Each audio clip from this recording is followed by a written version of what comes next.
દોઢસો જણાનો મારો પરિવાર છે, મને ન્યાય નહીં આપે. જયરાજસિંહના છોકરાએ જે બંદૂકો મારા દીકરાને ભરી હતી, બંદૂકો પોલીસ કબજે નહીં કરે. 6 મોબાઈલો મારા દીકરાને નંગન કરી મોબાઈલમાં શૂટિંગ ઉતારી પોલીસે કબજે નહીં કરે, તો હું 10 તારીખે કલેક્ટર ઓફિસે આવવાનો છું ને ઇસ્લામ ધર્મ અંગીકાર કરવાનો છું. મને ન્યાય નહીં આપે.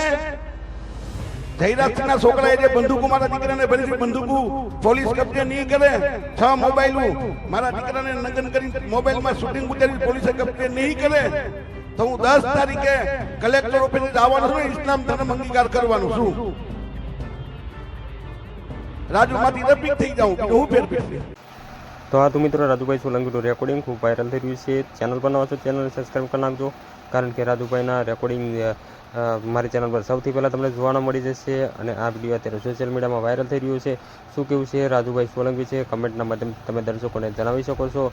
તો રાજુ સોલંકીના દીકરાને મારવાનો મામલો હતો અને એ મામલાને તાત્કાલિક ધરપકડ કરવાની રાજુ સોલંકીએ માંગ કરી છે. તો તમે જે કહેવા માગતા હોય એ લખી શકો છો. આ રેકોર્ડિંગ કેવું લાગ્યું એ પણ તમે જણાવી શકો છો, કારણ કે રાજુભાઈ સોલંકીએ રાજુમાંથી રફીક બનવાની વાતો કરી હતી, તમે સાંભળી છે રેકોર્ડિંગમાં. તો મળીશું આ બીજા વિડીયો સાથે, ત્યાં સુધી રજા લઉં છું. જય હિન્દ, જય ભારત.